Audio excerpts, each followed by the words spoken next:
How are you all? I hope you're doing well wherever you are and that you're happy. May God always keep you happy and bless you with a long and healthy life. May you never have to rely on anyone in life. For all those who are distressed, may God remove their worries. For those who are sick, may God grant them health. And for those who have passed from this world, these are my prayers for you all, and I ask that you remember me in your prayers too. All right, brothers, your all-time favorite story is here, The Truck Driver's Tale. This story was shared with us by Mr. Sam. It's one of those stories that will completely grip you until the very end.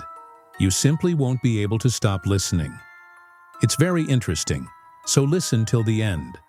Quickly turn off the lights, put on your headphones, close your eyes. Although it might actually be better not to turn off the lights this time, because this story is going to take you into a world of fear. Hello everyone, my name is Sam, and I'm a truck driver by trade. Today I want to share a story that happened about 8 years ago during one of my long hauls. I drive a specialized kind of truck called a car carrier. It hauls 8 to 10 cars at once, usually moving vehicles between cities. Most of the time, our company gets contracts from automakers or dealerships to transport their cars across states. But sometimes, we offer door-to-door service. So if someone wants to ship their car from, say, Dallas to Chicago, they contact us. We do a detailed inspection with the owner, marking the condition of every part, and then take full responsibility for the vehicle. Once we pick up all the vehicles from various customers, we bring them to a hub and load them onto the carrier.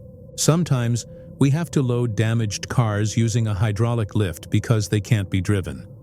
After loading up about 10 to 12 cars, we start our journey, in this case, from Houston to Chicago.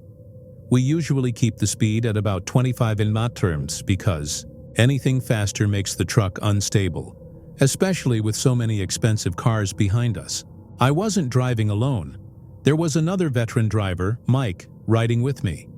Since the trip takes about 3 days, we take shifts driving and rest when we need to, whether for food, prayers, or truck checks. Our plan was to pass through a certain stretch after sunrise during daylight because it's known for highway robberies. But when we were still in East Texas, the dispatcher called. There had been a serious accident up ahead, and the highway was blocked. We were told to wait at a designated rest area 2 to 3 hours away, or try to find an alternate route. Mike suggested we take a longer but safer detour that would bypass the blocked section. It would add about 10 hours to our trip, but safety was the priority. We were hauling cars worth hundreds of thousands of dollars. I agreed. We took the turn he recommended and kept driving.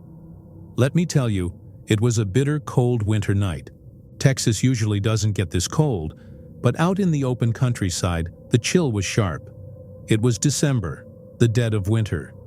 We had the heater running inside the cab. I was driving. Mike was stretched out next to me, feet on the dashboard, scrolling through his phone. After a while, he put the phone down and nodded off. Before falling asleep, he said, "About 3 or 4 hours from here, there's a small town where the road splits in two. Wake me up then, or just take the right fork." I nodded confidently, maybe too confidently. Now I'm a smoker and had a few cigarettes left, but thought I'd better grab a fresh pack.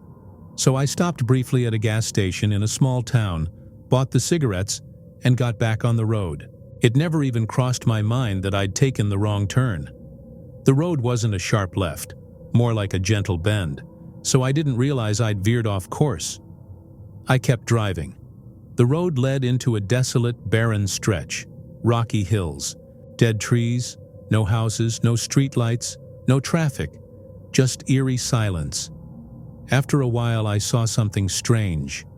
In my headlights, a white figure darted across the road, like a woman's silhouette. I wondered, did I really see that? Or was my mind playing tricks? I tried to shake it off. Maybe it was a stray animal or a trick of the light. But deep down, I knew something was wrong. This wasn't the way to Chicago. These weren't the rolling hills or farmland I expected. I started thinking, did I end up on some back road in Oklahoma or Kansas? Eventually, I woke Mike up. He got mad, said I should have kept him informed. He scolded me for wasting fuel and taking a wrong route. I told him I hadn't realized it myself, but now I was scared too. No cell signal. We couldn't call the company or anyone else. We pulled over and talked about what to do next.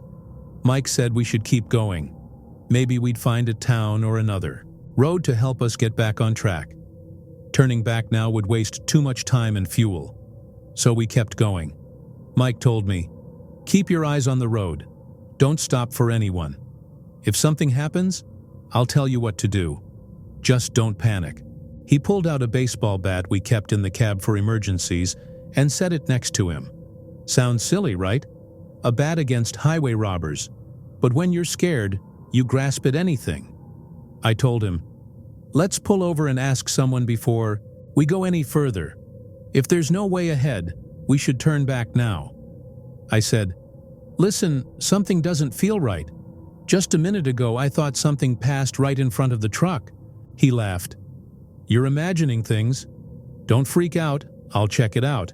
If you're scared, stay here." At first, I didn't want to be alone. "I'm not staying in this truck by myself, it's too creepy." He thought for a moment and said, "No, you stay here. Those cars behind are worth a fortune. Someone has to watch over them." I nodded. "Okay, but please be quick." He agreed and walked off toward a faint glow we'd seen in the distance. Soon, darkness swallowed him. I turned off the truck completely. No headlights, no cabin lights. It sat there like a ghost in the night. I drew the curtains over the windshield and side windows, like we do to rest during long hauls, to block out sunlight or whatever might be out there. The silence was terrifying. The kind of silence where you can hear your own heartbeat pounding. It was freezing. I leaned back and tried to use my phone, but even that felt eerie. I muted the sound. Every little noise made me jump. My senses were on high alert. I was truly scared. And that's when the real nightmare began. Before I continue, if you're enjoying this story, don't forget to subscribe and hit the bell so you never miss a chilling tale. Share with friends who love a good scare, I figured. Mike would be gone for at least 15-20 minutes. I braced myself to wait maybe 30-40, then suddenly, a car alarm from one of the vehicles behind me went off. Loud. Man, my heart nearly stopped. Like when you accidentally set off a car alarm in a quiet parking lot. It echoed through the empty hills. Then one after another, alarms from 10 to 12. Cars started blaring like a chain reaction. I was alone. The noise tore through the silence of that haunted place. It made no sense. Who or what could have triggered those alarms? I peeked through the curtain. Nothing. I slowly reached for the keys and disabled the alarms one by one, hands shaking. Then, footsteps. Very faint but purposeful. Someone or something was circling the truck. My ears strained to listen. I looked. In the side mirror, no one there. But I felt the presence. It circled the truck slowly, deliberately.